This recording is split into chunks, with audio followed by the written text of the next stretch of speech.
அன்பார்ந்த இணையதள நேயர்களை www.qcrc.in என்ற இணையதளத்தில் நியூஸ் தமிழ் செய்தியறிக்கையை 4 நவம்பர் 2008க்கான முக்கிய செய்திகளை தற்போது காணலாம். மதுரை மாவட்டம் உசிலம்பட்டி அருகே கோட்டைப்பட்டி என்ற இடத்தில் வன்முறையில் ஈடுபட்ட கும்பலை கலைக்க போலீசார் இன்று நடத்திய துப்பாக்கி சூட்டில் ஒருவர் பலியானதாக அங்கிருந்து வரும் தகவல்கள் தெரிவிக்கின்றன. தமிழக முதல்வர் கருணாநிதி இன்று வெளியிட்டுள்ள ஒரு அறிக்கையில் இலங்கை தமிழர் பிரச்சினையில் எதிர்ப்பு உணர்வை வெளிப்படுத்தவே பதவி விலக நேரிடும் என்று தீர்மானம் நிறைவேற்றணும் என்று தமிழக முதல்வர் கருணாநிதி இன்று விளக்கம் அளித்துள்ளார்.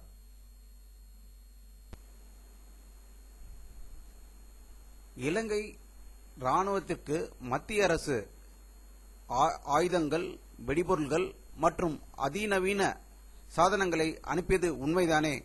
அப்போது திமுக மத்திய அமைச்சர்களும் நாடாளுமன்ற உறுப்பினர்களும் என்ன செய்து கொண்டிருந்தார்கள் என அதிமுக பொதுச் செயலாளர் செல்வி ஜெயலலிதா அவர்கள் இன்று ஒரு அறிக்கையை வெளியிட்டிருக்கிறார். பொருளாதார நெருக்கடிகளை சமாளிக்க தனது ஆலோசனைகளை வழங்க அமெரிக்க பல்கலைக்கழகத்தின் பேராசிரியரான ரகுராம் ராஜனை தனது சிறப்பு ஆலோசகராக பிரதமர் மன்மோகன் சிங் நியமனம் செய்துள்ளதாக டெல்லியில் இருந்து வரும் செய்திகள் தெரிவிக்கின்றன.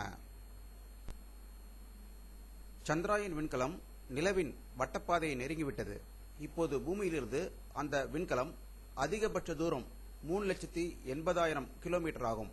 வரும் 8ஆம் தேதி அது நிலவின் வட்டப்பாதைக்குள் நுழையும் என்று பெங்களூரிலிருந்து வரும் செய்திகள் நமக்கு தெரிவிக்கின்றன. அசாம் மாநிலத்தில் கடந்த வாரம் வியாழக்கிழமை 18 இடங்களில் நடந்த தொடர்குண்டு வெடிப்பில் 77 பேர் பலியானார்கள். இந்த நாசவேலை செய்த சதிகாரர்கள் நேரி பார்த்தவர்கள் சொன்ன தகவலின் பேரில் அவர்களது உருவப்படம் கம்ப்யூட்டரில் வரையப்பட்டுள்ளது. இதனை இன்று காலை அசாம் போலீசார் வெளியிட்டார்கள்.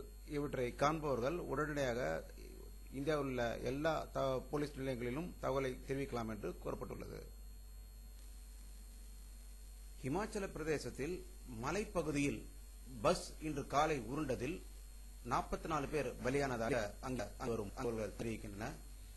மிக பெரிய பள்ளத்தாக்கு அங்கிருந்து வரும் செய்திகள் கூறுகின்றன. ஈரோடு மாவட்டம் கோபிச்செட்டிப்பாளையத்தில் ஒரு டாக்டர் வீட்டில் கத்தி முனையில் 150 பவுன் நகைகளை கொள்ளையடித்து சென்று விட்டதாக கோபிச்செட்டிப்பாளையத்திலிருந்து வரும் செய்திகள் கூறுகின்றன.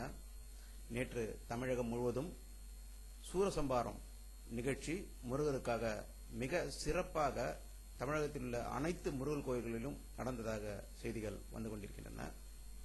இத்துடன் இந்த நியூஸ் தமிழ் அறிக்கை முடிவடைகிறது.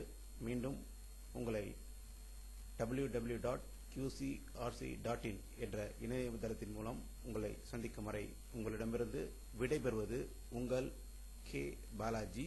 நன்றி, வணக்கம்.